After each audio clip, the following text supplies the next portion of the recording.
우리 로우 크리스찬니티를 오늘 마지막으로 시리즈를 하고 다음 주부터는 이제 정직한 질문에 대한 정직한 답변해서 우리가 어떻게 이 문화 속에서 복음을 전할 것인지에 대해서 같이 좀 나누어 보려고 합니다. 오늘 하나님 원하시는 공동체 10번째인데 제목 세상에서 칭송받는 공동체 같이 한번 읽어볼까요? 시작. 세상에서 칭송받는 사람이 됩시다. 우리 옆에 있는 분과 한번 인사 좀 해보세요. 그렇게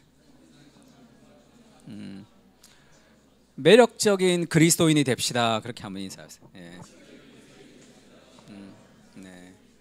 좀 밋밋한데 뭐 매력적인 누나는 별로 안 매력적입니까? 네. 죄송합니다. 분위기 싸해진 것 같은데 지금. 네. 말씀 고린도전서 2장 40절에서 47절입니다. 한 절씩 읽을까요?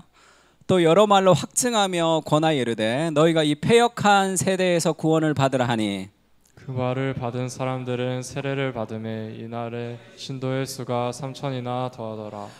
그들이 사도의 가르침을 받아 서로 교제하고 떡을 떼며 오로지 기도하기를 힘쓰니라. 사람마다 두려워하는데 사도들로 말미암아 기사와 표적이 많이 나타나니 믿는 사람이 다 함께 있어 모든 물건을 서로 통용하고 또 재산과 소유를 팔아 각 사람의 필요를 따라 나눠주며 날마다 마음을 같이하여 성전에 모이기를 힘쓰고 집에서 떡을 떼며 기쁨과 순전한 마음으로 음식을 먹고 하나님을 찬미하며 또 온 백성에게 칭송을 받으니 주께서 구원받는 사람을 날마다 더하게 하시니라. 아멘. 우리가 어떤 공동체가 되어야 될 것인가의 그런 기준, 그것을 우리가 계속 공부하고 있는데 그래서 지난주 그리고 이번 주는 온 백성에게 칭송을 받으니 주께서 구원받는 사람을 날마다 더하게 하시니라 해서 세상 가운데 칭송을 받는, 세상의 질문에 해답이 되는 그런 공동체가 되어야 되죠. 그것이 우리의 목표 같습니다. 그래서 백성에게 칭송을 받는 것을 얘기를 했는데 오늘날의 기독교는 칭송을 받기보다는 비난을 받기가 더 쉬운 세상이 됐습니다. 탈기독교 시대의 교회라는 책에서 짐 데이비스와 마이크 그레엄이라는 사람이 미국의 교회예요. 미국의 교회들을 지금은 이 탈기독교 시대, 기독교를 벗어나는 시대가 된 거예요. 교회 나가기를 그만둔 해가 언제냐 했을 때 뭐 1970년대에는 요 정도였는데 2000년대 들어서 교회를 나가다가 안 나가는 사람을 얘기하는 거예요. 이래 숫자가 막 올라가기 시작합니다. 2025년도에 지금 엄청난 숫자가 지금 교회에서 빠져나가고 있는 거예요. 미국 교회에서 많은 사람들이 교회를 빠져나가고 있는 그런 시대가 됐습니다. 그러니까 왜 그렇게 되었는지 원인을 한 3가지 정도로 분석하는데 첫 번째는 이 미국과 소련이 막 싸울 때 기독교를 뭐라고 할까요? 문화 전쟁이라는 포커스를 많이 맞춥니다. 이원론적인 거죠. 그 세상을 부셔야 된다. 그래 싸워야 된다. 그러니까 소련이었죠. 그때는 소련이라는 곳이 미국이 이제 소련을 이제 무찔러야 되는 대상이었을 때 냉전 시대에 레이건 시대죠. 레이건 대통령 시대에 미국인 하면 크리스찬과 거의 동의어였어요. 그래서 그때 이제 우리는 하나님을 믿는 민족이다라는 것을 강조하면서 홀리워를 자꾸 얘기했죠. 그러다가 소련이 그냥 붕괴가 됐습니다. 그러니까 교회가 해야 될 일들이 좀 없어진 것 같아. 이 대적이 있어야지 뭔가 이 힘이 나는데. 그래서 소련이 붕괴되고 교회를 떠나는 것이 좀 자연스럽게 된 그런 현상이 있었다. 그렇게 분석을 하고요. 두 번째는 극단적으로 치닫는 미국 기독교 우파로 인한 악영향입니다. 이것은 이 문화에 대한 이해가 잘못되었기 때문에 반지성주의 사회가 되면서 미국의 기독교가 문화를 따라가지를 못하는 거예요. 그러니까 문화의 종이 되어서 지금 문화의 시녀처럼 살아가고 있는 거죠. 문화를 주도하지를 못합니다.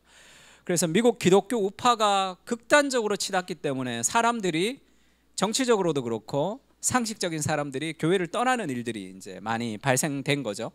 세 번째가 인터넷의 영향이라 그래요. 그래서 문화 내러티브 영향 아래서의 세계관을 형성하기 때문에 성경적 세계관보다 다른 세계관의 영향을 많이 받기 때문에 젊은이들이 더 많이 교회를 떠난다. 이렇게 3가지 정도로 미국 교회를 분석했습니다.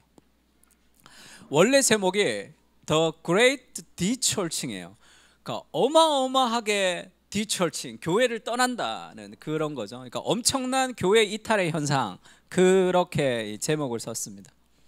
그러면서 복음의 선함으로 행동을 증명하라. 이제 우리나라는 그렇게 번역을 했는데 원래 제목은 Spiritual Formation and the Dechurched예요. 그러니까 교회 이탈 현상과 영적 형성이라고 그렇게 번역을 하는데 Spiritual Formation이라고 얘기합니다. 이게 제자 훈련 같은 거예요. 우리가 영적으로 어떻게 우리가 성장하고 형성돼야 된다라는 Spiritual Formation과 지금 교회 이탈 현상이 연결돼 있다는 거죠. 왜 그러냐면 우리의 스피리추얼 포메이션은 지금 위기에 처해 있다는 거예요. 많은 사람들이 영적을 어떻게 형성하느냐 하면 성경이 아니라 다른 것을 가지고 자기의 이 영적 형성을 하는 거죠. 예전에 이 페이스북 직원이 폭로를 했죠. 이 하우겐이라는 페이스북 직원이 안전보다는 이윤을 추구한다 내부 문건을 폭로했습니다. 미 상원 청문회에서 그걸 폭로했죠. 그래서 지금 아동 정신 건강의 문제가 아니라 이 페이스북이 사람들을 이렇게 분열을 조장하고 그 다음에 민주주의를 파괴하는 쪽으로 나가는 내부 문건이 있어요. 그러나 그거를 계속 자기들끼리만 그렇게 본 것이 이게 폭로가 된 사건이 있습니다. 이런 내용이 있어요. 내부 문건 중에 우리의 알고리즘은 그냥 내버려 두면 분열에 이끌리는 인간의 뇌의 성향을 이용해야 된다는 거예요. 그러니까 분열, 그러니까 사람들의 분노를 일으키는 그런 컨텐츠를 통해야지 가장 오래 머물러 있거든요. 거기에. 그러면 가만히 두면 알고리즘을 따라 진행이 되면 사람들이 분열을 일으키는 쪽으로 내버려 둬야지, 그쪽으로 우리가 계속 가야지 더 많은 이윤을 얻을 수 있다는 것을 다 알고 있는 거죠. 사용자의 관심을 끌고 플랫폼 사용 시간을 늘리기 위해서 점점 더 분열을 초래하는 컨텐츠를 사용자에게 보낸다라는 내부 문건이 있습니다. 그러니까 의도적으로 그렇게 하는 거죠, 페이스북은. 그러니까 그것을 폭로했습니다. 폭로하든 말든 지금 뭐 더 진행이 되고 있는 거죠. 그럼 페이스북만 안 하면 됩니까? 다 얘들 건데 인스타부터 틱톡까지 다 지금 사들이고 있는 거죠. 그것을 이 The Great Dechurching에서 이렇게 얘기합니다. 결국 주주들에게 더 많은 수익이 돌아가게 하는 것이 회사의 목표죠. 자본주의 사회, 물질주의 사회의 목표는 이윤 추구입니다. 당신을 화나게 만드는 내용을 제시해서 플랫폼에 더 오래 머무르게 할 수만 있다면 서슴없이 그들은 그 방식을 채택한다. 왜냐하면 그것이 회사의 이익이 되기 때문이죠. 우리는 우리의 정신건강에 관심이 없습니다. 자신들의 이익에 관심이 있는 거예요. 대기업들이 당신에게 무상으로 서비스를 제공하는 이유가 뭐죠? 당신이 상품이기 때문이죠. 그러니까 무상으로 그걸 제공하는 거예요. 우리를 상품화하는 거죠. 인간은 본성적으로 분노와 분열에 빠지기 쉬운 존재죠. 타락한 본성을 갖고 있기 때문에 뇌를 스트레스 호르몬인 콜르티솔 분비 상태로 몰아가는 컨텐츠 앞에 오래 앉아 있으면 우리의 죄를 재구성해서 성령의 열매를 맺기가 점점 더 어려워지죠. 그러니까 그런 인터넷이 우리의 스피리추얼 포메이션을 계속 형성하고 있다는 거예요. 그런 시대에 우리가 살아가고 있기 때문에 성경적인 가치보다는 세상의 가치가 더 우리를 장악하고 있습니다. 제가 이번 추석에 고기리 막국수집, 저희 집 근처에 있어서 거기 사람이 별로 안 올 줄 알고 사람 별로 안 오는 시간에 갔어요. 그러니까 뭐 오래 기다리진 않았습니다. 그러니까 유명한 막국집이죠. 가서 있는데 이 뭐 사람들이 이제 몇 명 가고 이제 도착할 시간이 됐다고 이제 오라 그래서 어디 있다가 이제 들어가려고 대기하고 있는데 4시에서 4시 반, 또 4시 반에서 5시 사이에 이 면에 솥에 물 가는 시간이 있다는 거예요. 그래서 30분 동안 그 시간이 되면 솥에 물을 갈고 직원들이 식사를 하는 시간입니다. 그래서 그거를 이렇게 딱 걸더라고요. 그래서 면 솥에 물 가는 시간입니다. 이 시간에는 직원들이 식사가 이루어져서 30분 정도 시간이 소요됩니다 라는 걸 딱 걸었어요. 어떤 마음이 드냐면 30분을 기다려야 된다는 것 자체가 짜증이 확 나는 거예요. 안 먹고 갈까? 그걸 견디지 못하는 시대가 되는 거죠. 그리고 거기에 있는 사람, 그리고 제가 어제 부산에서 기차 타고 갔다 왔는데, 기차 타고 가면서, 기차 타고 오면서 다 남녀노소 누구를 막론하고 다 이거 보고 있는 거예요. 지금 이 지하철에 앉아서 핸드폰을 다 보고 있는 요게 언제냐면 2017년도 사진입니다. 2017년도부터 지금 2025년까지. 그러니까 계속 그걸 보는 거죠. 우리가 지루함을 참지 못하는 시대가 된 거죠. 그래서 그 30분 정도 기다리면서 가족들과 대화하고 얘기하고 그럴 수 있잖아요. 어떤 가족도 대화하지 않아요. 다 핸드폰 봅니다. 대화하는 가족은 애기 어린 집, 애기들 왔다 갔다 하니까 애기 어린 집은 애기 보고. 그러니까 그런 시대를 우리가 점점점 살아가고 있는 거죠. 그래서 오늘날의 젊은이들에게 영성 형성에서 제일 어려운 게 뭐냐? 그러면 기도를 잘 못해요. 기도. 조용한 시간을 혼자 확보하면서 기도하지 못합니다. 그러면 삶에서 스피리추얼 포메이션이라는 것은 물 건너간 거죠. 아무리 지식이 많아도 그것이 내 삶의 어떤 스피리추얼 포메이션까지 형성되려면 머무르는 시간이 있어야 되죠. 기도의 시간이 필요합니다. 근데 오늘날은 기도가 지루한 시간이 된 거예요. 그래서 예전에 어른들과는 다르게 오늘날의 젊은이들이 정말 열심히 신앙생활 하는 사람도 그의 개인적인 기도 시간을 물어보면 턱없이 부족해요. 그러면 스피리추얼 포메이션이 아무리 노력해도 되지 않는 거죠. 그렇게 되면 점점 신앙의 괴리감이 생깁니다. 왜냐하면 들은 건 있는데 삶이 따라가지 않는다. 점점 그것이 멀어지는 거죠. 이런 시대를 우리가 살아가고 있는 거예요. 그러니까 교회 안에도 탈기독교, 진짜 교회에서 점점 멀어지고 있는 시대를 살아가는 거죠. 제임스 스미스가 습관의 영성이라는 책에서 그렇게 얘기합니다. 이 스피리추얼 포메이션의 핵심은 사랑의 재조정이에요. 욕망의 재조정입니다. 습관의 영성이라의 원래 제목이 You are what you love예요. 당신이 누구이냐 하면 You are what you love. 당신이 사랑하는 그것이 바로 당신 자신이다. 내가 누구냐? 내가 사랑하는 것이 나예요. 근데 사람들은 지금까지는 그렇게 생각 안 했습니다. 내가 누구냐 하면 인간이 생각하는 존재라는 가정이 있는 거죠. 내가 생각하는 것이 나라고 생각했어요. 근데 그렇지가 않다는 거예요. 생각하는 대로 안 삽니다. 내가 원하는 대로 살아요. 그러니까 욕망이 우리를 이끌어가는 거죠. 인간이 무엇보다 생각하는 존재가 아니라 사랑하는 존재라는 확신에서 시작이 된다면 그 전제가 바뀌어야 된다는 거죠. 당신이 아는 것이 아니라 당신이 원하는 것에 의해 당신이 정의된다면 인간 존재의 중심이 지성이 있는 머리가 아니라 마음이 있는 가슴이라면, 그렇다면 크리스찬의 스피리추얼 포메이션이 우리의 접근법이 어떻게 달라야 할 것인가. 그래서 습관을 재조정해줘서 욕망을 변화시키는 것이 아니면 삶은 변화되지 않는다는 거예요. 그냥 단순히 설교 듣고 예배를 드리고 하는 것으로는 삶이 바뀌지 않습니다. 욕망을 재조정해 주는 거.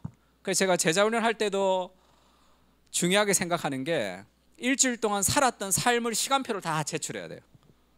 그걸 굉장히 부담스러워합니다. 그리고 어떤 사람은 좀 싫어하죠. 그게 너무 속박된다고 생각하는 거예요. 근데 그렇게 습관을 재조정해 주지 않으면 삶은 변화가 되지가 않아요. 그러니까 그것이 필요한 거죠. 그래서 그런 얘기가 있습니다. 수잔이라는 이 미국의 자매가 있는데 설교 30분 듣고 넷플릭스 10시간 한대요, 이 사람이. 그럼 스피리추얼 포메이션이 될리야 될 수가 없는 거죠. 수잔은 말씀을 사랑하고 잘 듣지만 주중에는 케이블 뉴스, 소셜 미디어 스크린, 넷플릭스, 팟캐스트, 유튜버, 그 다음에 독서 2시간으로 정보를 얻는다는 거예요.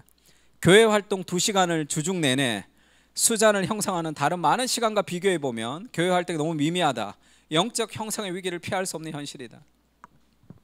미국이라 그렇죠. 넷플릭스 10시간이나 볼 수 있는 시간이 있을까 싶은데, 어쨌든 하나님의 말씀이 우리를 형성하는 것보다 다른 것들이 우리를 더 형성하기 쉬운 세상에 살기 때문에 교회 안에서도 이 다른 가치관을 보기가 쉽지가 않은 거죠. 세상과 비슷하단 말이에요. 그러면 매력적인 공동체가 될 수가 없습니다. 트럼프는 하나님이 보낸 사람이라고 믿는 미국의 우파 기독교인들이라는 표현이 있죠. 그가 어떤 잘못을 하든지, 사람을 죽이든지, 인종을 차별하든지 관심 없이 동성애와 낙태만 지켜줄 수만 있으면 트럼프는 하나님이 보내신 사람이다 라고 믿는 기독교가 있다면 왜 그럴까? 왜 오늘날의 기독교는 그렇게 될까? 많은 사람들이 교회를 다니지만 교회를 다니는 목표가 뭐겠어요? 종교와 복음이 다른 이유가 뭐냐면, 종교는 뭡니까? 내가 원하는 바를 성취하고 싶은 거예요. 신에게 빌면서 내 힘으로 이루지 못하는 것을 신의 힘을 통해서 내가 원하는 바를 얻고 싶은 겁니다. 성공과 돈과 자녀들의 시험의 합격과 여러 가지 것들을 얻고 싶은 나의 욕망을 성취하는 도구로서의 신앙이 있는 거죠. 많은 사람들이 예배를 드리지만 그것이 욕망을 강화하는 수단이 될 수도 있는 거죠. 하나님께 기도하면서 내 욕망을 성취시킬 수만 있으면 사실 하나님이든 알라든 부처님이든 아무런 상관이 없는 그런 기독교가 되어가고 있는 거죠. 신앙이라는 것은 욕망을 기도하고 성취하는 것이 아니라 욕망의 변화, 사랑의 재조정이에요. 그러니까 내가 원하는 것이 있는데 예배를 드리고 하나님을 경험하면 나의 욕망이 강화되는 것이 아니라 내가 원하는 원함이 변화되는 거죠.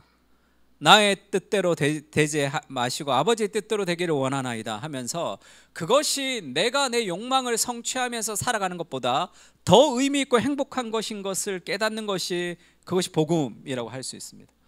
자기 만족이 아니라 자기 부인, 자기 희생의 기쁨을 누리는 거죠. 우리는 진정한 교회의 모습으로, 진정한 신자의 모습으로 다시 돌아가야 됩니다. 그러니까 오늘날 이런 탈기독교 시대에 정말 필요한 것은 정말 교회가 필요한 거죠. 정말 신자가 필요합니다. 정말 목사가 필요한 거예요.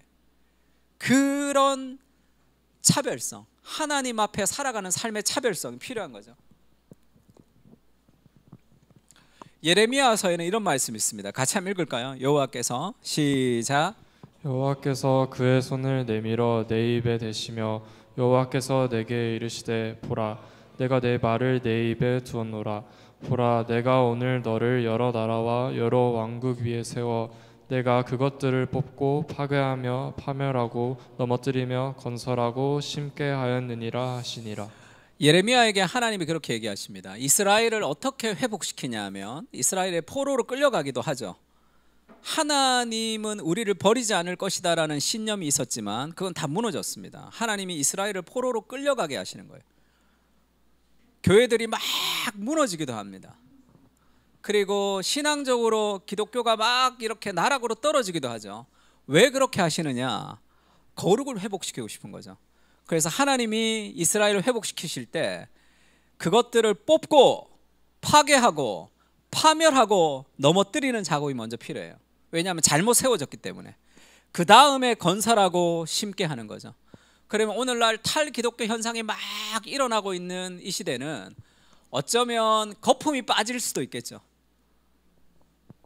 진짜 교회가 건강하게 세워지고 거품이었던 거품들이 다 무너지는 시대일 수도 있습니다.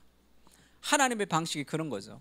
그럼 우리도 마찬가지예요. 우리 안에 있는 잘못된 어떤 것들이 무너져야 되는, 다 무너지고 버려져야지 다시 세울 수 있습니다. 리모델링이 필요한 게 아니라 다 허물고 재건축해야 될 거예요. 하나님이 그렇게 우리를 만들어 가시는 거죠.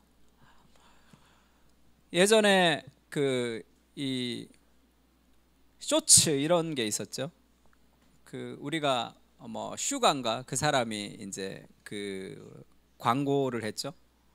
슈가 아니야? 슈카. 슈카가. 그래서 이 크루츠케작트라는 그런 독일의 유튜버에서 이제 사우스 코리아 이즈 오버, 한국은 끝났다, 이런 영상을 한번 보여준 적이 있습니다. 그래서 저도 이제 여러 가지 전화도 받고 이랬는데, 그래서 우리 아이들이 자랄 다음 세대가 너무 위험해서 걱정이 너무 된다, 그렇게 이제 얘기를 들었습니다. 제가 그렇게 얘기했죠. 지금 시대가 힘들어져서 부모님들은 우리 자녀들이 어떻게 커야 될지에 대한 걱정이 많아요. 근데 그런 걱정으로 살아가면 끝도 없습니다. 그러니까 하나님을 가까이 하면 삶에 어떤 자신이 생겨요. 그러니까 우리의 아이들을, 그러니까 우리의 인생의 비전을 정말 그런 세상을 변화시키는 하나님의 사람이 되자는 삶의 마음과 비전을 품어야 되는 거예요. 그래야지 오늘의 삶이 달라집니다. 나 하나 잘 먹고 잘 살기 위해서 살아가는 사람의 삶과 시대 앞에 세상의 빛으로 살아가기를 원하는 사람들의 삶은 오늘 하루가 다르게 돼 있어요. 그러니까 그것이 나는 세상을 변화시킬 사람이다 라는 것이 내가 세상을 변화시키는 개인의 욕망이 되기 때문에 무너지는 것이지, 우리는 하나님이 주시는 큰 비전들을 품어야 됩니다. 크리스찬의 비전은 다 세계 비전이죠. 그때 삶의 수준이 달라지는 거예요. 하루하루가 달라지는 겁니다. 만일 네가 보행자와 함께 달려도 피곤하면 어찌 능히 말과 경주하겠느냐. 네가 보행자와 함께 달려서 피곤하는 인생이 아니라 하나님이 함께 하실 때 말과 달려서 경주하고 싶은 인생이 된단 말이에요. 그 하나님의 능력이 함께 하셔서 그런 사람으로 길러야 돼. 그런 훨씬 더 큰 비전과 자신감으로 이 시대를 뛰어넘을 수 있는 사람으로 길러내야 됩니다. 그래야지 삶의 자세가 달라지는 거예요. 그렇지 않으면 늘 불안과 두려움 가운데 살아갈 수밖에 없죠. 그래서 신앙이 굉장히 약해요. 세상이라는 무서운 곳에 그걸 좀 피해야 되는 거예요. 어떻게 하든 좀 피해야 돼. 그것이 우리의 삶의 방식이 아니라 좀 더 공격적으로 기도할 필요가 있어. 그렇게 보이지 않아도 네가 평안한 땅에서는 무사하려니와 요단 강물이 넘칠 때는 어찌하겠느냐. 평평한 땅에는 무사하지만 요단 강물이 넘칠 때도 경고할 수 있는 사람으로 세워달라고. 그렇게 보이지 않아도 그것은 인간의 눈이에요. 그런 믿음의 눈으로 그것을 볼 수 있어야 됩니다. 나를 그렇게 볼 수 있어야 돼. 그 다음에 자녀들을 그렇게 볼 수 있어야 돼. 그런데 왜 그렇게 안 되냐면 세상의 문화가 우리를 누르는 거죠. 나는 능력이 없고, 나는 실력이 없고, 나는 약하고. 하나님이 함께 하시는 삶에 하나님이 누구신지에 대한 묵상들이 더 많아져야 돼요. 제가 어제 부산에 가서 제자훈련 오픈 특강을 했는데 강의하고 나서 질문이 이렇게 많았어요. 질문 중에 제자훈련을 꼭 받아야 합니까? 힘들다고 하는데 라는 질문이 있었습니다. 그러니까 제가 그렇게 얘기했어요. 제자훈련을 꼭 받아야 됩니까? 힘들다고 하는데 라는 그 신앙의 생각 자체가 바뀌는 거다. 훈련을 받으면서. 그 신앙은 뭐냐면 나 중심이에요. 제자훈련을 받는 거, 내가 힘든 거. 근데 제자훈련을 받으면 그 생각의 욕망 자체가 바뀌어야 된다. 하나님과 세상을 섬기기 위해서 무장하는 거죠. 그런데 힘들지 않게 어떻게 세상을 섬길 수 있습니까? 안락하게 살면서 어떻게 세상과 하나님을 향해서 내가 살아갈 수 있냐. 그러니까 세상과 하나님을 향한 삶의 욕망이 바뀐다. 그래서 힘들지 않게 제자훈련을 하는 것이 아니라 삶에서 내가 그 마음과 생각이 바뀌는 거죠. 그래야지 세상을 좀 섬길 거 아니에요, 우리가. 그러니까 그런 삶의 마음이 바뀌는 것이라 훈련을 받으면서 그 마음 자체가 좀 바뀌었으면 좋겠다. 그렇게 말씀을 좀 드렸습니다. 그 다음에 누가 이 페이스북 메시지로 어떤 이렇게 형제가 메일이 왔어요. 목사님, 저는 교회를 다니다가 교회를 떠났는데 교회를 좀 다녀야 되는데 용기가 나지 않습니다. 그래서 뭐 예배에 좀 와보라고 이제 그렇게 얘기했습니다. 근데 너무 주저가 된다. 친구가 목사가 됐대요. 별로 친하지 않은 친구였는데 목사님 아들인데 목사가 됐다는 거예요. 그러면 자기랑 이렇게 만나서 이제 사석에서 얘기하는데 교회에서 헌금 내지 않는 사람들은 그럼 교회에 도움이 안 된다. 그런 얘기를 들었다는 거예요. 자기가 이제 돈이 별로 없으니까. 그러니까 자기는 교회에 별로 도움이 안 되고 교회 가도 자기를 별로 좋아하지 않을 것 같아서 자기가 헌금을 못 내기 때문에 교회를 상처를 받아서 잘 안 나가게 됐습니다. 그렇게 얘기하더라고요. 그 친구가 무엇을 기대했는지는 잘 모르겠습니다. 아닙니다. 우리 교회는 그렇지 않아서 안 내도 됩니다. 그냥 편하게 오세요. 이것을 기대했을지는 모르겠어요. 내가 그 생각 자체가 좀 바뀌어야 된다 이렇게 얘기했습니다. 하나님의 말씀은 하나도 안 믿고 그 친구 말은 완전히 내가 믿는 거죠. 내 인생에 무언가 진리처럼 그런 삶을 살아가서는 신앙을 떠나서 삶이 다 무너진다. 내가 왜 그 사람 말은 그렇게 금과 옥조처럼 믿고 하나님의 말씀 그 다음에 목사님이 얘기하는 거 하나도 안 믿냐. 스카펙의 거짓의 사람을 읽고 있습니다. 읽지 마라 그랬어. 내가 스카펙의 거짓 사람은 그런 거 읽지 말라고. 인간에 대한 부정적인 마음이 더 커진다. 복음 팀 켈러 책을 좀 읽으라고 내가 그렇게 얘기했습니다. 그러니까 그런 삶의 생각이 바뀌어야 되는 거예요. 그것을 그러니까 교회에 와서 우리가 복음을 경험하면 우리가 복음을 만나고 하나님을 믿지만 늘 문화의 네러티브 안에서 그렇게 생각하며 사고할 때가 많습니다. 그게 진리도 아는 것을 왜 그렇게 믿어요? 그러면서 하나님 말씀도 하나도 안 믿어. 그런 삶의 자세는 신앙을 떠나서 형제 인생에 도움이 되지 않는다. 우리가 나올지 안 나올지 모르겠는데 저는 그게 좀 필요한 것 같아요. 너무 삶을 그러니까 하나님 가까이 있으면 가까이 있을수록 삶에 겸손한 자신감이 생깁니다. 하나님과 멀어지면 멀어질수록 주의가 두렵게 돼 있어요. 보이는 세상이 우리를 형성하기 때문에 그렇죠. 그래서 어떻게 우리가 세상 속에서 그러면 이런 탈기독교 시대 속에서 정말 기독교가 필요한 거죠. 정말 신자가 필요합니다. 문화적인 근본주의와 상대주의를 경계하라. 지난주에 말씀드렸죠. 짧게 얘기하면 문화에 적응하는 것도 안 되고 문화를 바꾸겠다 막 그렇게 공격적으로 하는 것도 안 되고 문화에 도전하기 위해 적응해야 된다 이렇게 얘기했습니다. 문화에 적응한다는 것은 친구가 되는 거예요. 그 겸손이 필요합니다. 문화에 도전한다는 것은 용기가 필요하죠. 그래서 날씨를 예측하는 게 아니라 문화 기후학자가 필요하다 이렇게 얘기했죠.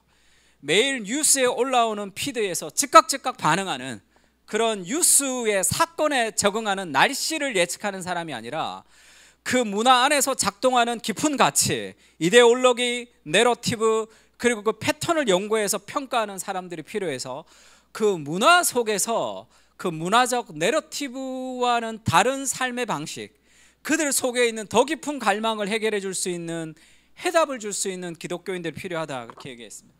그게 공동체가 해야 될 일이다 그렇게 얘기를 했죠. 그래서 광장에선 기독교에서 미로슬라 볼프가 그렇게 얘기하죠. 전적인 변혁 이것은 아니죠. 우리는 세상을 바꿀 수 있어. 내가 바꿀 수 있는 게 아닙니다. 둘째 적응, 이 세상과 친구가 되는 거. 그러면 복음이 필요가 없어져. 복음을 전하지를 못해요. 그것도 아니라 cultural engagement, 문화 참여. 그것은 그 안에 머물면서 그들과 함께 그들을 받아들이면서 그들과는 다르게 살아가는 living without departing이에요. 그것이 문화 참여. 우리는 세상의 한가운데 들어가서 살아야 됩니다.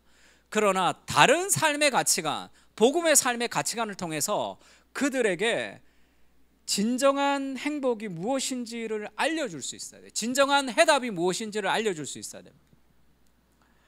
그것이 대항문화적 공동체를 만드는 것이고 바벨론 포로 시대의 이스라엘과 비슷하다 그렇게 얘기했죠. 오늘날의 교회는 바벨론 포로 시대의 기독교와 비슷합니다. 기독교 왕국이 아니죠. 그래서 하나님이 바벨론 포로에서 그렇게 얘기하죠. 그 성읍이 평안함으로 너희도 평안할 것임이라. 직장 아주 힘들고 가정도 힘들고 교회 세상이 다 힘들죠. 우리가 해야 될 평안이라는 샬롬은 회사를 축복하고 회사에 빛이 되고 그 다음에 가정을 축복하고 가정에 빛이 되고 우리나라를 축복하고 우리나라에 빛이 되는 그것을 통해 우리가 평안해지는 거죠. 그러니까 공공선을 위해서 살아가야 됩니다. 기독교적 가치를 추구해야 되는 것이 아니라 그들에게 축복을 주는 삶을 통해서 복을 받는 그런 삶의 모습이 필요하죠. 공공선에 이바지하는 삶, 그것은 힘든 삶입니다. 그 균형이 좀 필요한 거죠. 회사에도 마찬가지예요. 어떻게 하면 이 회사를 통해서 뭔가를 뽑아먹고 내가 조금 더 좋은 인생을 살아갈까가 아니라 기여할 수 있어야 돼요. 기여. 그 은혜를 가지고 삶에 기여할 때 그것을 통해서 우리가 더 풍성한 삶을 살아갈 수가 있습니다. 그래서 문화 속으로 들어가는 것은 복음의 겸손이 필요하다 이렇게 얘기했습니다. 그리고 문화와 맞서는 것은 복음이 주는 용기가 필요해요. 복음으로 초대하는 사랑과 친절, 이게 다 복음 안에서 이루어지는 거죠. 그래서 우리가 문화 속으로 들어가지 못하는 것은 성격의 문제가 아니라 복음이 부족하기 때문이다 이렇게 얘기했습니다. 건전한 교리를 가지고 사람들에게 정직한 질문에 대답을 할 수 있는 그렇게 귀 기울임이 필요하다. 하나님과의 영성과 공동체가 필요하다 그렇게 얘기했습니다. 동정심을 가지고 배우는 것, 경청하는 것으로부터 시작해야 된다 이렇게 얘기했어요. 그래서 우리가 다른 사람을 향한 평가, 그러니까 제가 신천지에 대한 얘기도 했죠. 신천지의 사람들이 이것도 모르고 참 바보 같다라고 강의 시간에 얘기했는데, 그것이 복음적이지 않다는 생각을 제가 집에 가면서 하나님이 계속 내 마음에 주셨습니다. 내가 무언가를 안다면 그것은 은혜죠. 그게 긍휼이 없는 거잖아요. 난 너보다 나아. 그거는 교만이죠.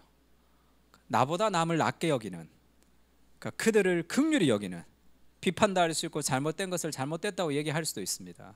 그러나 긍휼이 있어야 되는 거죠. 그것이 복음이죠. 왜냐하면 은혜거든요. 내게 있는 모든 것은 다 은혜입니다. 그러니까 누군가를 대할 때 마치 내가 알고 있는 것처럼, 너는 모르는 것처럼. 그러니까 왜 그렇게 기독교가 그 자세가 되었냐면 그것이 복음을 잃어버렸기 때문이에요. 복음을 잃어버릴 때 우리는 그렇게 됩니다. 그러면 더 사악해지죠. 더 악랄해지고 더 이기적이 됩니다. 그래서 듣기는 속히하고 말하기는 더디하며 성내기도 더디하라. 귀 기울여 듣는 게 필요하고 각각 자기보다 남을 낮게 여기는 복음의 겸손이 필요하다 말씀을 드렸습니다. 이 복음의 겸손으로 다가가야 돼요. 믿지 않는 사람들을 만날 때도 복음의 겸손으로 그들과 다가가야 됩니다. 그들과 친구가 돼야 되는 거예요. 그리고 나서 내가 다른 삶의 방식을 통해서 그들의 삶과 부딪히는 영역들이 분명히 있어야 됩니다. 구별됨인 거죠.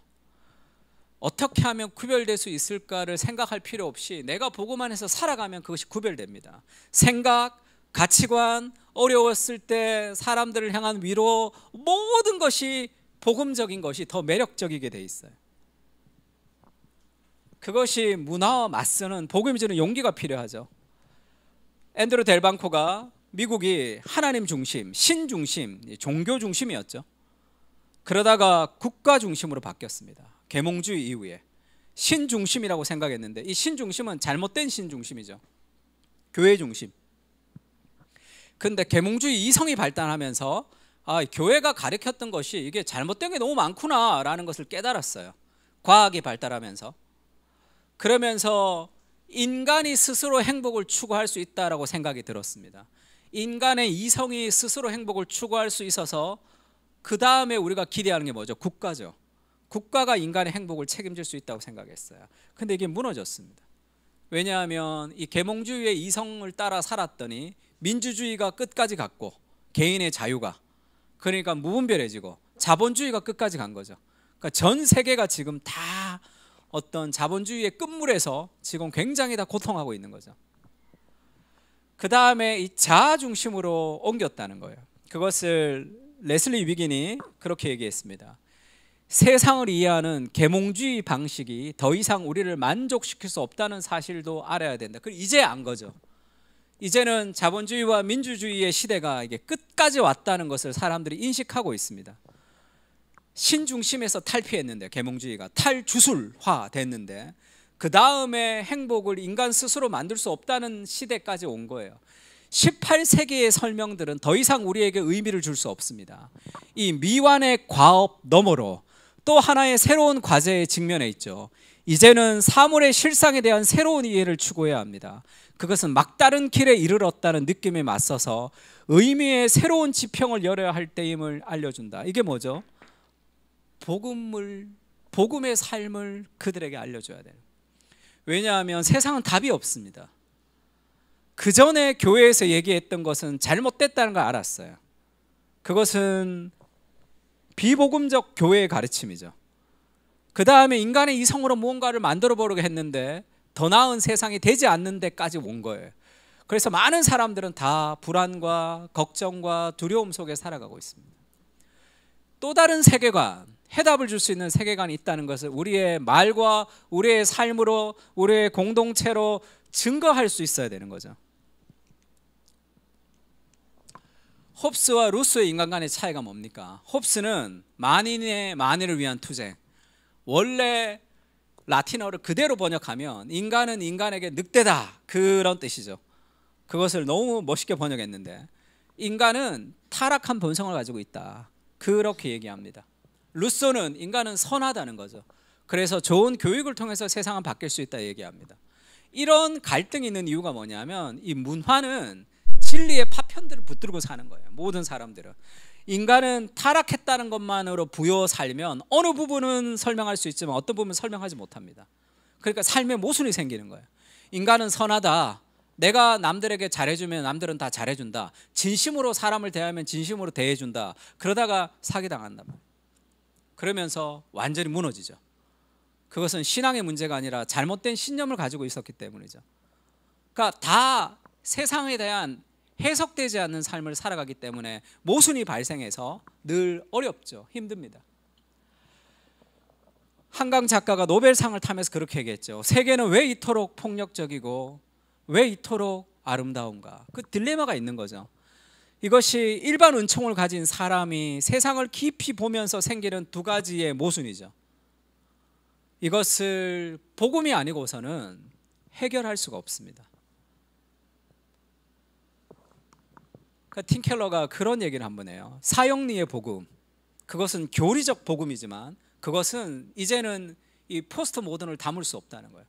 포스트 모던을 다 담을 수 있으려면 창조와 타락과 구속과 회복이라는 전체의 성경적 그림 안에 복음이 제시돼야 된다는 거예요. 그래야 오늘의 문제를 해석할 수 있거든요. 그 하나님의 틀 안에, 전체의 성경의 틀 안에서만 인간의 모든 것이 해석될 수 있기 때문에 그렇습니다. 왜 이토록 폭력적이고 아름답죠? 체스턴이 그렇게 얘기했어요. 자기도 너무 힘들었다는 거예요. 고민했던 실제의 양면성을, 기독교 신앙을 가지면서 전율을 주체할 수 없이 예수님을 믿게 됐다는 거예요. 왜 기독교는 우주에 대해서 너무 낙관적이라는 비난과 세상에 대해 너무 비관적이라는 비난을 동시에 받는가?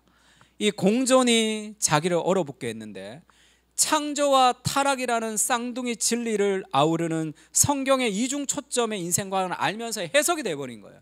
왜 세상이 이토록 아름다운데 왜 이렇게 잔인할까가 너무 고민이었는데 성경 보다가 알아버렸다는 거예요. 삶이 아름다운 것은 하나님의 형상대로 인간이 창조되었기 때문이고, 세상이 잔인한 것은 인간이 타락했기 때문이죠. 그 이중성을 다 갖고 있기 때문에 그것이 성경 안에서 해석이 되더라, 그렇게 얘기합니다. 크리스토퍼 와킨이 아주 재미있는 얘기를 합니다. 성경은 인간의 조건에 딱 맞는다는 거예요. 마치 장갑이 손에 맞듯이 딱 맞는다는 거예요. 근데 인간의 이성으로 성경을 보면 대칭이 안 맞죠. 장갑은 완벽하게 대칭적이진 않죠. 손가락마다 길이와 굵기가 다릅니다. 그래서 엄지손가락은 짧고 굵게 만들죠. 딱딱 안 맞단 말이에요. 이 모든 불균형, 이 비대칭성은 비합리적인 디자인이 아니죠. 성경이 비합리적인 디자인이 아니란 말이에요. 각각의 굴곡, 기이한 각도, 거칠어 보이는 돌출부 하나하나에는 이유가 있죠.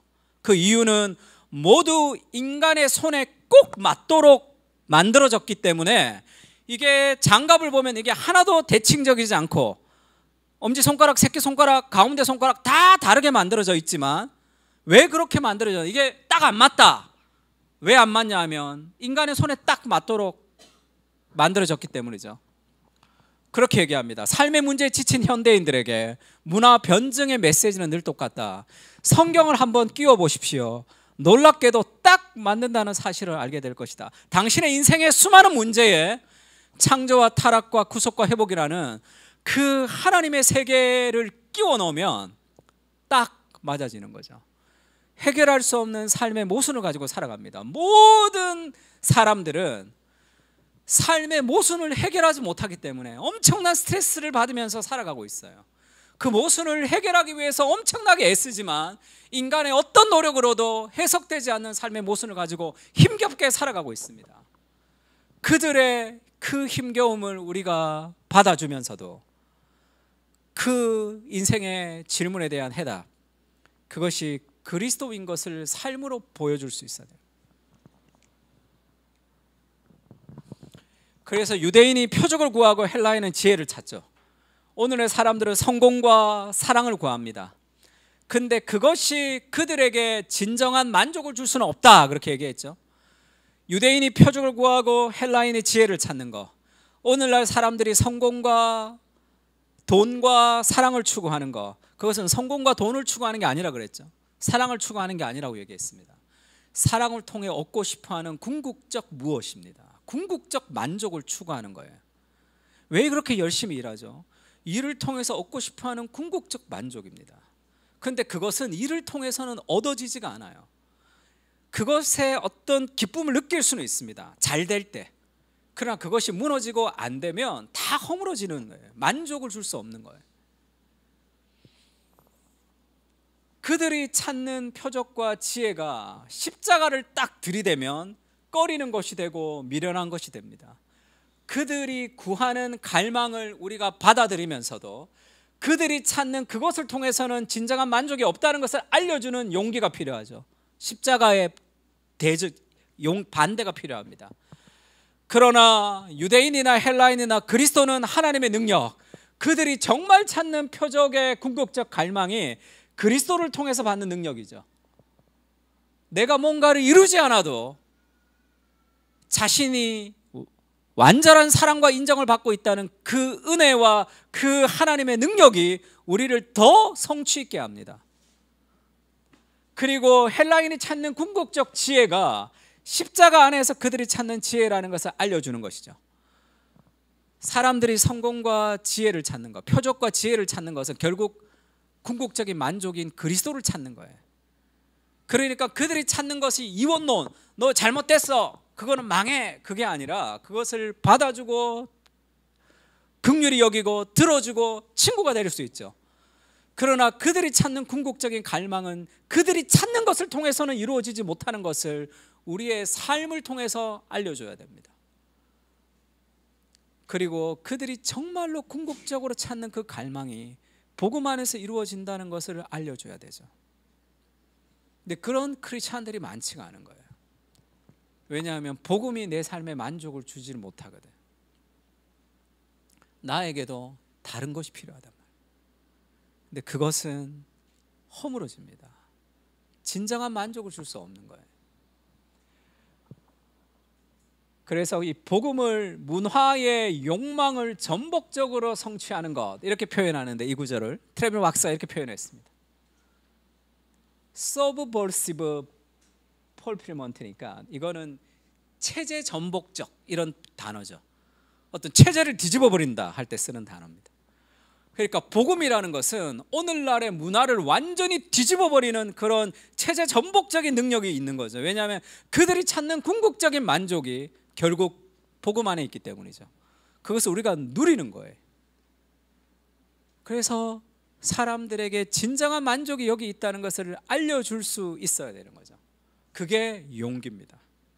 다르게 사는 용기, 그런 거룩을 통해서 그들에게 진정한 만족을 줄 수 있는 거죠. 모든 사람들은 행복을 찾지만 행복하지 못하게 사는 거죠.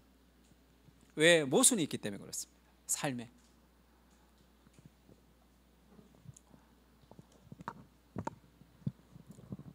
사람들은 이 두 가지 모순을 한꺼번에 안고 살아가요.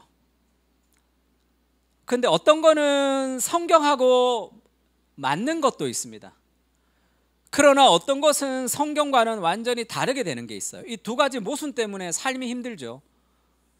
근데 성경은 이게 모순되지 않습니다. 하나님의 말씀은. 그래서 기독교인들은 하나님의 말씀으로 세상과 내 인생과 오늘의 하루를 해석하기 때문에 스트레스가 별로 없죠. 왜냐하면 그게 해석이 되기 때문에.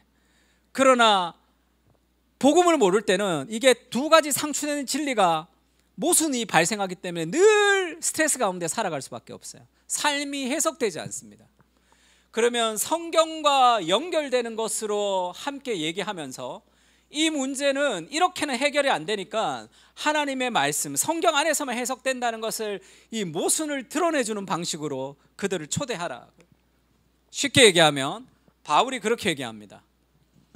바울이 아테네 헬라 철학자들이 많은 아테네에 가서 복음을 전할 때 아레오바고에서 얘기하죠. 아덴이 아테네입니다. 아테네 사람들아, 너희를 보니 범사에 종교심이 많다. 너희가 참 종교심이 많은 아주 좋은 마음을 가지고 있구나, 이렇게 접근을 하죠.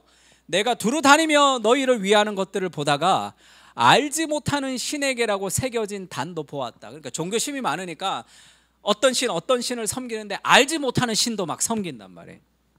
그러니까 그거를 좋게 생각하죠. 그들의 갈망을 긍정적으로 받아들입니다. 그런즉 너희가 알지 못하고 위하는 그것을 내가 너희에게 좀 알게 해줄게, 이렇게 얘기해요. 우주와 그 가운데 있는 만물을 지으신 하나님께서는 천지의 주제이시니 손으로 지은 전에 계시지 아니하시고 무엇이 부족한 것처럼 사람의 손으로 섬김을 받는 것이 아니니 만민에게 생명과 호흡과 만물을 친히 주시는 이심이라, 이렇게 설명하면서 우리가 그 하나님을 힘입어 살며 기도하며 존재한다. 알지 못하는 신에게라고 너희가 막 기도하는데 그 알지 못하는 신 내가 좀 알려줄게. 하나님이란 분이 계신데 그분은 사람의 손으로 만든 것이 아니라 사람을 창조했고 우리는 하나님으로 살고 기도하며 존재한다, 이렇게 얘기해요. 그러면서 너희 시인 중 어떤 사람의 말과 같이, 그들이 믿는 생각 중에 하나가 뭐냐 하면 그 헬라 시인 중에 아라투스라는 사람이 있습니다. 그 사람이 쓴 시 중에 우리는 신의 소생이라라는 시가 있어요. 그걸 그 사람들이 다 안단 말이에요. 우리가 그의 소생이라 하니라고 그 사람들이 믿고 있는 신념의 시를 인용하는 거죠. 이와 같이 하나님의 소생이 되었은즉 하나님을 금이나 은이나 돌과 사람의 기술과 고안으로 새긴 것들과 같게 여길 것이 아니라, 이렇게 얘기해요. 이게 무슨 얘기냐면 알지 못하는 신이라는 것을, 신을 가지고 막 그렇게 그들이 기도합니다. 그리고 그들이 알고 있는 거, 우리는 신의 소생이라는 걸 그들이 알고 있는 거예요. 그것은 성경이랑 연결되는 거죠. 야, 너희가 알지 못하는 신이라는 거 있지? 우리가 신이 우리를 만들었다고 믿지? 그것은 성경에도 나오는 거야. 성경에 하나님을 창조했다고 얘기하는 거야. 근데 그들이 믿는 신념이 뭐죠? 나무로 만들어서 알지 못하는 신을 예배하고 있는 거잖아요. 근데 바울이 그렇게 얘기하는 거야. 너희가 하나님의 소생이라고 얘기하는데 하나님이, 그러면 신이 인간을 만들었다고 하는데 근데 인간이 또 나무 잘라가지고 이게 우리의 신이라는 게 이게 말이 안 되지 않니? 이렇게 얘기하는 거죠. 우리는 그의 소생이라고 얘기를 하는데 그런데 나무로 인간이 만들어서 이거는 알지 못하는 신이라고 막 섬기는 게 이게 좀 안 맞지 않냐? 이렇게 얘기하는 거죠. 그 모순 가운데 살아가는 거예요. 우주의 하나님이 우리를 만들었다면 그를 힘입어 살며 기도하는 것이, 이것이 더 어울리지 않는가? 그러니까 이런 모순을 드러내주는 방식이 말이 아니라 삶으로 그래야 되네, 우리의 방식이. 그러니까 세상은 모순 가운데 삽니다. 두 가지 모순을 해석이 되지 않기 때문에 인생이 힘들어요. 아무리 행복하다는 사람도 그들이 가지고 있는 행복이라는 것은 외부적인 무엇에 근거하는 행복일 뿐입니다. 그것이 사라지면 무너지는 행복이에요. 변하지 않는 나의 존재 그 자체가 행복한 참된 행복은 복음 외에서는 없는 거죠. 그것을 드러내주는 삶의 방식을 얘기하는 거죠. 마찬가지입니다. 하나님은 사랑이시다 이렇게 얘기하죠. 사랑의 하나님은 어떻게 지옥을 만들 수 있을까? 이 두 가지가 충돌이 된단 말이에요. 사람들은 이게 해석이 되지 않는 거죠. 하나님이 사랑이시다라는 것은 성경에서 얘기합니다. 그러니까 이건 맞는 거죠. 근데 이 충돌 때문에 해석이 되지 않는 거죠. 성경은 하나님이 사랑이시지만 하나님이 공의로우신 분이시죠. 그래서 성경을 믿으면 이것은 다 이해가 됩니다. 그러나 떨어져 있으면 이 신념과 신념 속에는 이해되지 않는 모순이 발생하는 거죠. C.S. 루이스가 순전한 기독교에서 그렇게 얘기하죠. 하나님이 사랑이시라면 단순히 친절을 넘어서는 분이다. 그는 가장 깊고 비극적이며 가장 불가항력적인 의미에서 우리를 사랑하셔서 황송할 정도로 극진히 대접을 해주신다. 어떤 여자를 사랑하게 되었을 때 그녀가 깨끗하든 더럽든 추하든 신경 쓰지 않게 됩니까? 오히려 그제야 비로소 그런 점들이 신경 쓰게 되지 않습니까? 그러면서 사랑을 하게 되면 분노와 정죄와 심판이 있는 것이 당연하다 이렇게 얘기하죠. 아이가 태어나면 아이를 위협하는 모든 세력에 대해서 분노하게 되어 있습니다. 아이가 태어났어요. 그래서 몇 주 되지도 않았습니다. 집에 쥐나 바퀴벌레가 막 지나가면 엄마가 그거를 가만히 놔두는 엄마가 어디 있어요? 처녀 때는 기겁을 하지만 엄마가 되면 반드시 잡아야 돼요. 하나님은 사랑이시라. 어떤 악도 용납하면서 살아가야 되는 그런 사랑이란 것은 세상에도 존재하지 않는 사랑이죠. 그러나 그런 모순을 존재합니다. 사랑하는데 분노하지 않는 것, 사랑하는데 심판이 없는 것, 사랑하는데 사랑하는 세력들을 공격하는 것에 대해서 가만히 있는 것은 사랑이 아니죠. 그런 사랑이라는 존재하지 않는 사랑이죠. 그렇게 성경 안에서 세상을 해석해야 해석이 되고, 그렇지 않은 모든 삶에는 다 모순이 존재하는 것을 드러내주는 방식의 용기가 필요한 거죠. Time is our time 이라는 이 트레빈 왁스의 책에 대해서도 얘기했죠. 이 longing, 사람들의 갈망이 있습니다. 그것은 하나님을 찾는 거예요. 그것과 우리가 친구가 될 수 있는 거죠. 그러나 그들이 믿는 잘못된 해결책이 거짓말이라는 걸 드러내줘야 됩니다. 그리고 그들에게 정말 복음의 빛을 통해서 그들이 궁극적으로 찾는 것이 여기 있음을 보여줘야 되는 거죠. 그래서 우리가 문화 안에서 함께 있으면서 문화를 파괴하고 문화를 정복하고 우리가 문화와 전쟁을 일으켜야 되는 것이 아니라 그 문화를 변화시켜줘야 되는 거죠. 그 책임이 우리에게 있습니다. 욕하고 비난하고 정죄하는 것이 아니라 그것을 바꿔줘야 될 책임이 있는 거죠. 복음 안에는 그게 있습니다. 이것은 테일러 스위프트의 노래죠. 테일러 스위프트의 노래 안에 담긴 갈망과 동경, 하나님이 심어놓으신 거죠. 왜냐하면 사랑받고 싶고 인정받고 싶고 정말로 완전한 만족을 누리고 싶기 때문에 테일러 스위프트가 그렇게 찾는 거죠. 수많은 남자들과 연애를 하면서, 그리고 수많은 노랫말에서 잘못된 것들을 막 추구하면서 그가 정말로 찾는 게 뭡니까? 정말 갈망이죠. 복음을 찾는 겁니다. 근데 그걸 어떻게 해결하죠? 그 갈망을 추구하는 과정에 빠져있는 거짓말이 있죠. 남자가 그녀의 마음을 완전히 만족시킬 수 있다는 거짓말. 그래서 수없이 많은 사람들, 남자들이 이 남자 만났다 저 남자 만났다, 지금 풋볼 선수 만나서 풋볼 시청률이 막 올라갔는데 팬들은 또 헤어지고 또 다른 사람 만나기를 기대합니다. 그래야 노래가 나오거든요. 헤어진 노래가 또 나오니까 막 그렇게 살아가죠. 성적인 자유가 결혼 생활의 성적 충실보다 낫다는 거짓말, 성경적인 성에 대한 관점이 생명이 아니라 억압이라는 거짓말, 복수가 용서보다 더 큰 만족을 준다는 거짓말, 명예와 재산에서 인정과 수용을 찾을 수 있다는 거짓말, 그 모든 갈망을 살펴본 다음에 거기서 관한 거짓말을 알아야 되는 거죠. 왜냐하면 이런 방식으로 테일러 스위프트가 원하는 방식으로는 테일러 스위프트가 원하는 갈망을 해결할 수는 없다는 것을 알려줘야 된다. 그것은 그리스도 안에 있는 거죠. 빛을 비춰줘야 되는 거예요. 스위프트의 말에 복음의 빛을 비추죠. 살아있는 말씀과 그녀의 말을 접촉시키죠. 복음은 가장 깊은 갈망을 충족시키는 동시에 가장 깊은 거짓말을 폭로합니다. 그토록 원하는 사랑과 인정은 복음 안에서 채울 수 있다는 것이죠. 이것을 우리의 말로, 우리의 삶으로 보여줘야 돼요. 우리의 삶을 보면서 아, 이렇게 사는 것이 잘못됐다는 것이 드러나면서 저렇게 살고 싶다는 삶의 갈망이 있는 거죠. 그렇게 전해야 됩니다. 설교도 마찬가지죠. 팀 켈러가 그런 얘기했어요. 믿지 않는 사람들이 당신의 설교를 듣고 내가 목사님의 결론에는 동의하지 않지만 목사님의 말씀이 정말이었으면 좋겠다, 그런 동의를 이끌어내야 된다는 거죠. 왜죠? 그것이 정말로 인생을 향한 갈망이거든. 그것이 나의 노력으로는 해결할 수 없다는 것을 그들도 알거든요. 그것을 알려주면서 진정한 갈망이 여기서 해결된다는 것을 알려줄 수 있는 메시지와 사람들이 필요한 거죠. 그런 공동체가 필요합니다.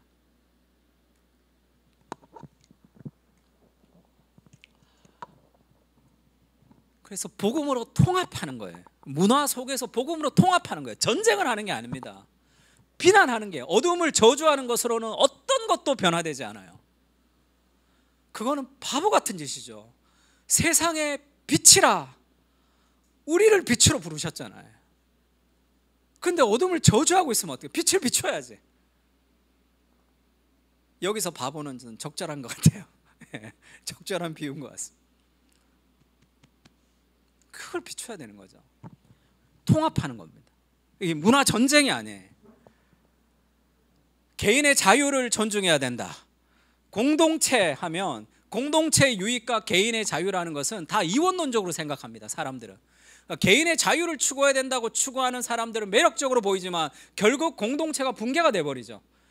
공동체가 중요하다고 얘기해서 개인의 자유를 말살시켜버리면 공동체는 살아갈지 모르지만 개인의 자유가 말살되는 둘 중에 하나를 살아가는 거예요. 이 두 가지를 통합시킬 수 있는 능력이 세상 가운데 없죠. 왜냐하면 하나님의 형상으로 창조된 사람이 타락이 됐단 말이에요. 그리스도가 회복을 했지만 그것이 완성된 것이 아니기 때문에 우리가 살아가는 세상 속에는 이 부조리한 거, 이 불완전한 세상을 대한 해석이 필요하단 말이에요.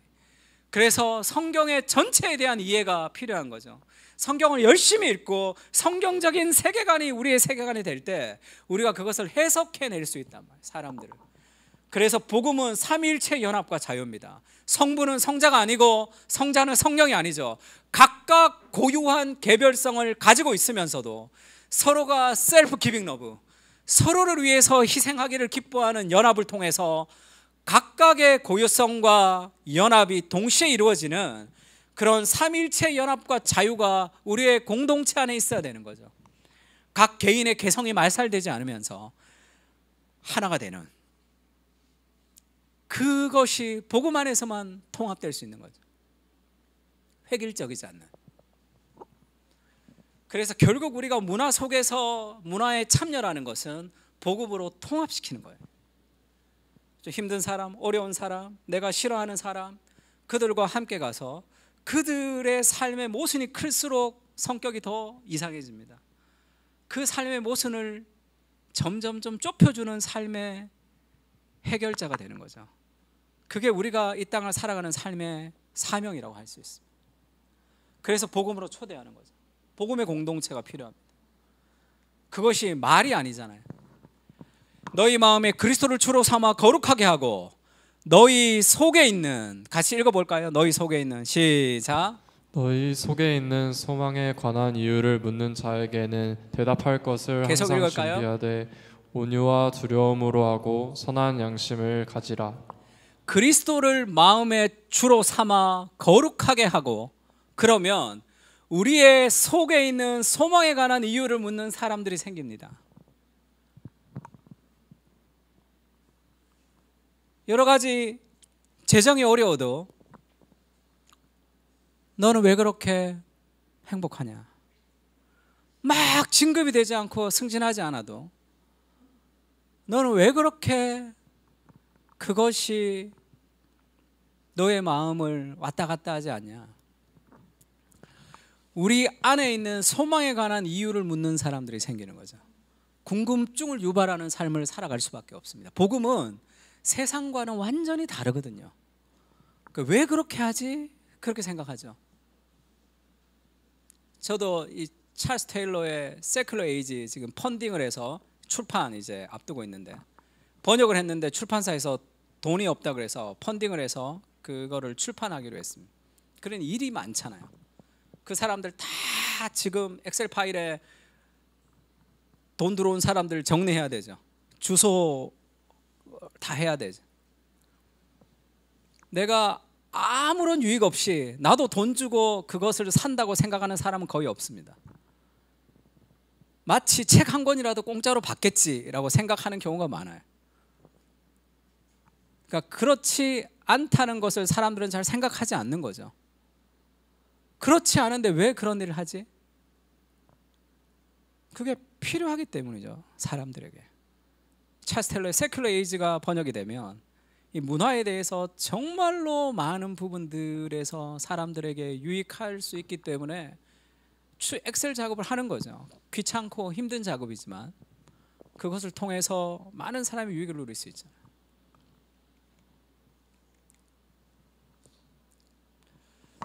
그때 온 백성에게 칭송을 받으니 주께서 구원받는 사람을 날마다 더하게 하신다. 매력적인 공동체가 되는 거예요.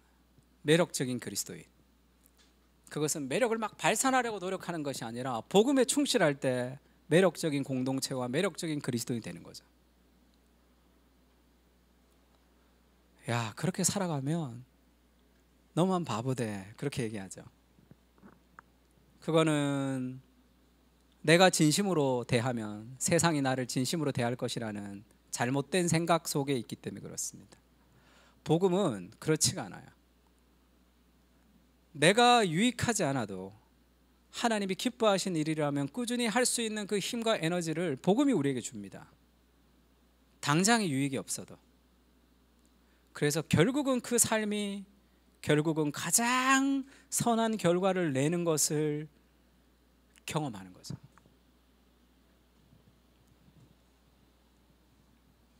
교회는 세상 속에 대한 사회, 우리 그렇게 살아갈 필요가 있습니다.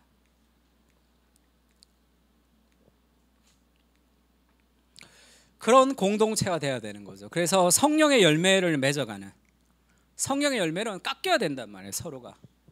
서로 깎이면서. 이런 말씀이 있습니다. 철이 철을 날카롭게 하는 것 같이 사람이 그 친구의 얼굴을 빛나게 한다. 철이 철을 날카롭게 한다는 깎이는 거죠.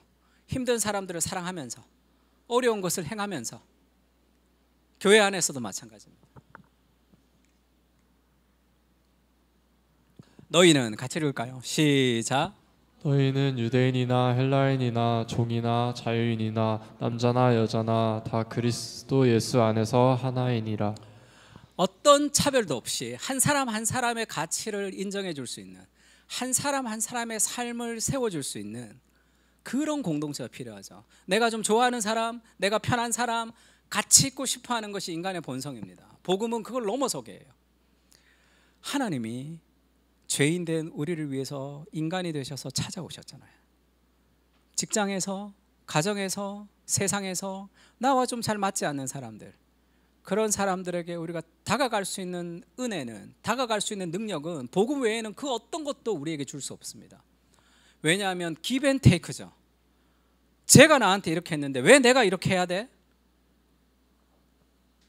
복음의 은혜는 그렇게 할 수 있죠. 왜냐하면 그리스도가 나를 그렇게 대하셨기 때문에 그 삶의 만족과 그 사랑이 이 사람의 결과와 상관없이 우리를 사랑하게 하는 힘을 거기에서 공급을 받는 거예요. 복음만이 세상의 해답이 될 수 있습니다. 그것들을 연습하는 거죠. 교회 안에서. 그래서 한 사람 한 사람의 가치를 하나님 앞에서 세워주고 싶어요.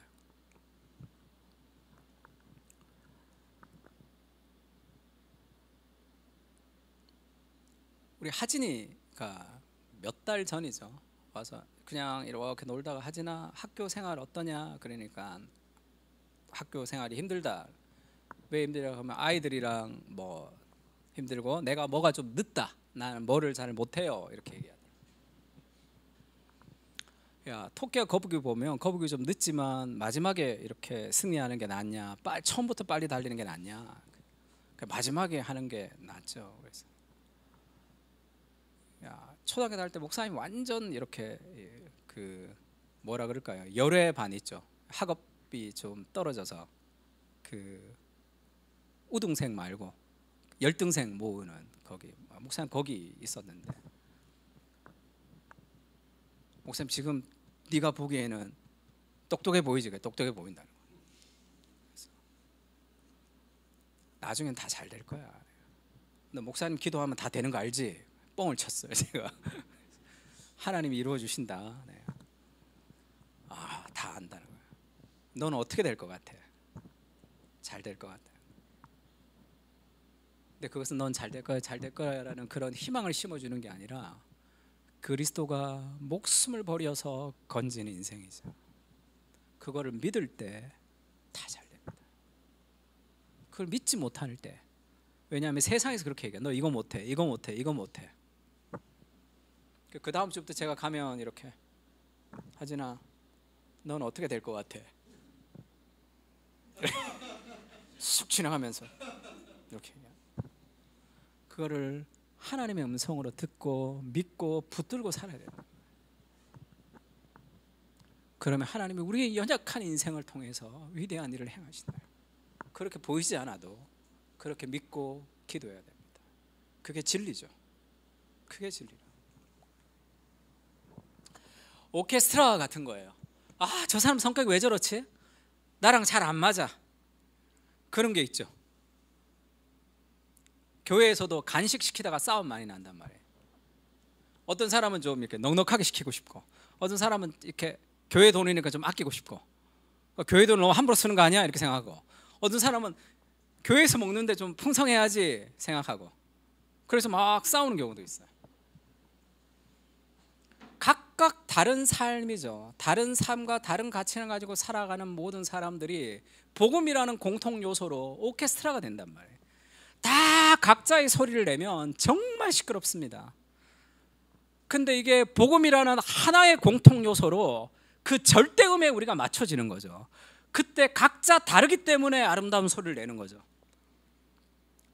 그 하모니가 필요한 거예요. 요리도 마찬가지죠. 요리를 잘하는 사람들은 전혀 상반된 맛을 섞어서 새로운 맛을 만들죠. 그래서 탁월하게 요리를 하는 셰프들의 그것을 우리가 놀라는 이유가 뭡니까? 여기에 이거와 이게 들어간다고? 이 맛과 이 맛이 전혀 다른데? 근데 들어가서 섞이면 완전히 새로운 맛이 되는 거죠. 그게 복음의 비밀이죠. 이 사람 이게 안 좋아, 이게 안 좋아, 이게 안 맞아, 저게 안 맞아. 내가 죄인이라서 그런 거예요. 그런 사람들을 복음이 하나로 만드는 거죠. 우리의 직장도 마찬가지입니다. 교회도 마찬가지고 가정도 마찬가지예요. 완벽한 음을 낼 수 없지만 그 복음을 따라 우리가 살아가는 거예요.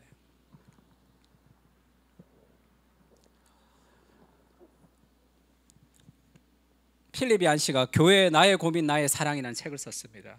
교회를 보면 교회가 왜 이렇지 이런 부분도 있죠. 목사가 왜 저렇지? 그런 부분도 있습니다. 다 연약하죠. 그러나 교회는 The Gospel Made Visible이에요. 교회는 복음을 보여주는 곳입니다. 부족하지만 그것을 보여주는 삶의 모습이 있어야 돼요. 완전하지 않지만. 세상을 놀라게 하라 이런 책이 있는데 제가 이 제목을 너무 좋아합니다. 세상을 좀 놀라게 해야 돼요. 복음으로. 너희는 세상의 소금이라. 소금이 어떤 역할을 하죠? 직장을 갔더니 직장의 문화가 완전 이상해. 내가 아무리 기도하고 애써도 직장이 바뀌지 않아요. 바뀌지 않지만 소금은 부패를 늦춥니다. 내가 있으므로 완전히 무너지지 않고 부패가 조금씩 늦어지는 거예요. 세상의 빛은 어둠을 밝히는 거죠. 이거는 너희는 교회 공동체 안에서 이루어지는 힘을 여기서 공급받아서 세상의 빛과 소금으로 살아가는 거예요. 우리가 힘든 일입니다.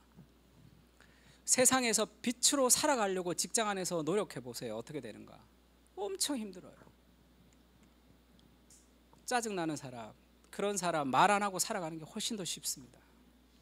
복음을 따라 살아가는 것은 엄청 힘든 일이에요. 여기 와서 격려와 위로를 받는 거예요. 이렇게 사는 것이 맞는 거구나. 그렇게 살아가야 되는 거구나. 그리고 세상 가운데 그것을 막 예수님 오실 때까지 살아가는 겁니다. 너희는 세상의 빛이라. 산 위에 있는 동네가 숨겨지지 못할 것이다. 그렇게 얘기하죠. 얘기하고 좀 마쳤으면 좋겠는데, 이번 추석에 제가 위키드 뮤지컬 보고 왔습니다. 추석 30%를 하더라고요. 그래서 추석에 사람들이 별로 없으니까 위키드를 보고 왔는데, 저는 위키드 내용을 잘 몰랐어요. 저희 아들이 뉴욕에서 위키드 보고 와서 위키드 좋다는 얘기만 들었지 내용을 잘 몰랐습니다.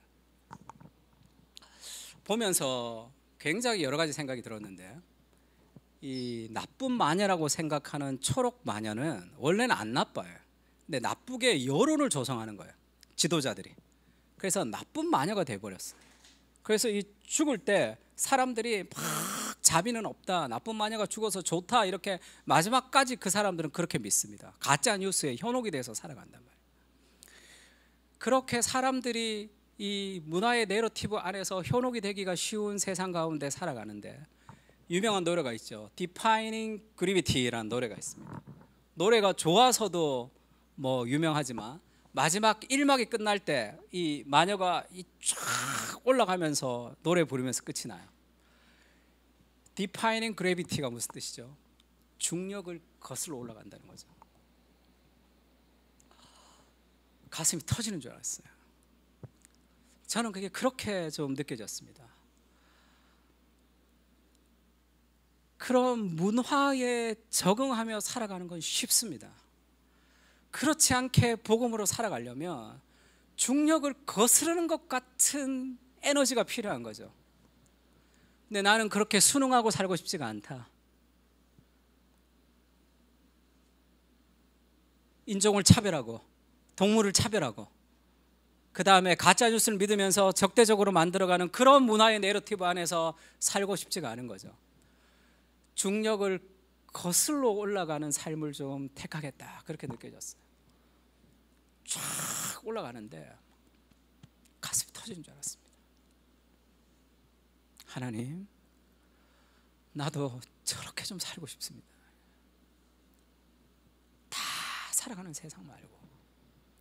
늘 그런 얘기하죠. 목사님 설교 들으면 알겠는데 직장에 가면 그렇게 사는 사람 아무도 없습니다. 많은 크리스찬들이 있지만 그렇게 사는 사람 아무도 없습니다.